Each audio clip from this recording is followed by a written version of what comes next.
Dear students, welcome to our doubt solving session. This is the question you have given me from coordination compound. The question goes this way. The overall formation constant of hexaamine cobalt 2 ion in aqueous solution is 10 raised to 5. And the standard potential for reduction of cobalt 3 plus and hexaamine cobalt 3 plus is 1.9 volt. It's getting reduced, and this is 0.1 volt. This is also reduction. We want to find overall formation constant. This is the desired of CONH3 6 times 3 plus.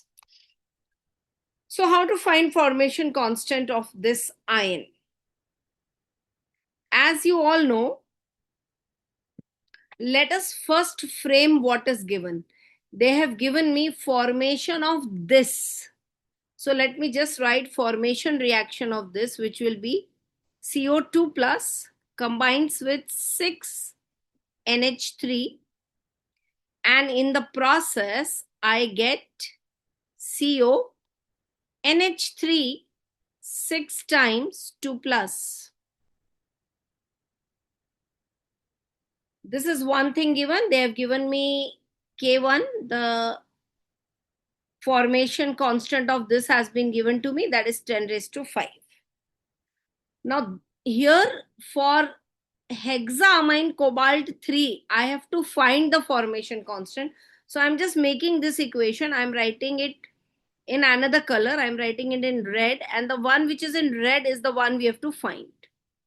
So this combines with 6 ammonia, giving me hexaamine cobalt 3 ion, and I am supposed to find its formation constant. So that is what the aim of this question is.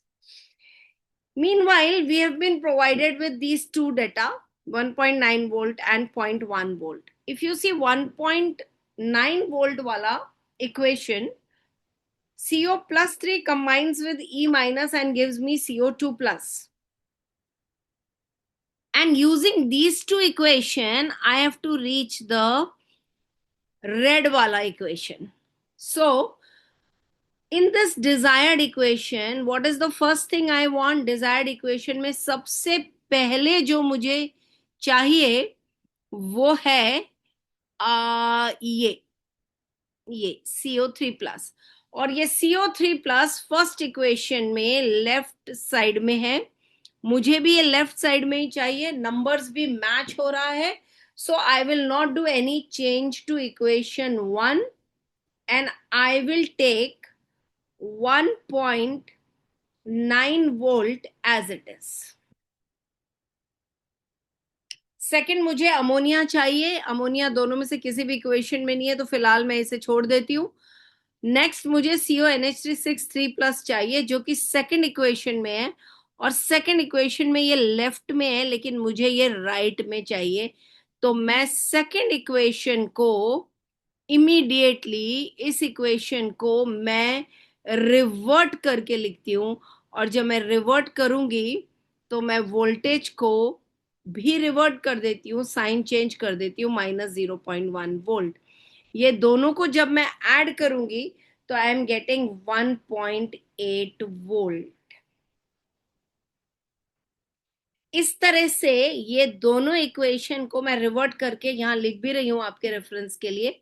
मैंने CO3 plus plus E minus giving me CO2 plus, इसको तो मैंने जैसा है वैसा लिखा, लेकिन next equation को मैंने रिवर्ट कर दिया. ये मैं रिवर्ट करके लिख रही हूँ CONH3 6 3 प्लस, जो कि मैंने लेफ्ट में लिख दिया राइट से, और इसने मुझे दिया CONH3 6 raise to 2 plus plus E minus. ये मैंने रिवर्ट करके लिख दिया. अब इन दोनों का जो मैंने नेट इक्वेशन निकाला वो बनेगा CO3 plus plus CONH3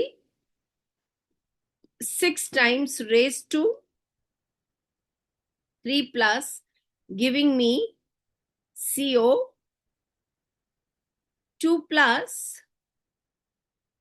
plus CO NH3 6 times raised to 2 plus, और ये कैंसिल हो गया मेरा एक एक इलेक्ट्रॉन यहां से।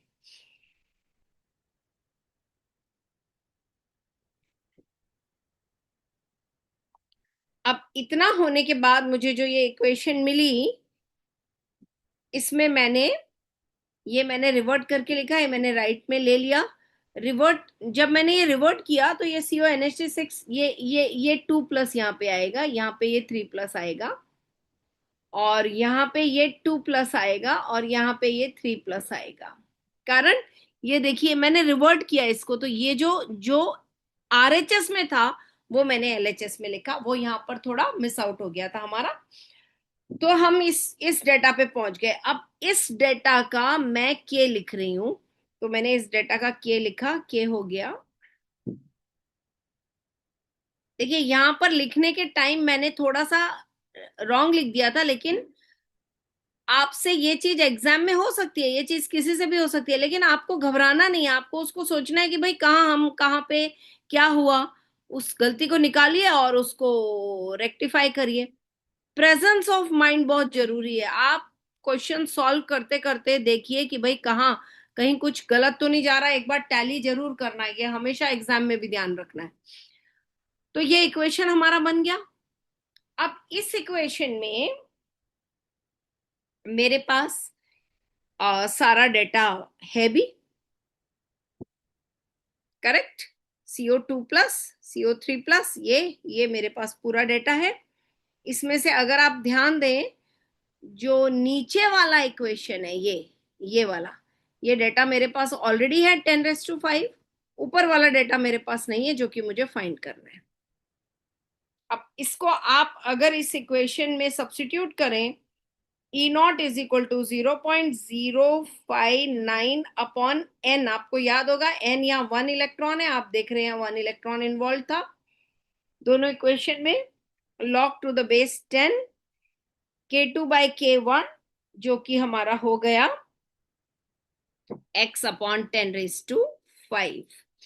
इसको आप सॉल्व करेंगे तो आपको वैल्यू आ जाएगा, E0 का वैल्यू आपको 1.8 है, ये देखिए यहाँ पे आपने निकाला 1.8, और x का वैल्यू आपको फाइंड करना है। इसको पूरे को सॉल्व करेंगे तो आपको x का वैल्यू आ जाएगा 10⁵35। That is the way to solve such questions बेटा। Okay, bye bye, all the best for the exam.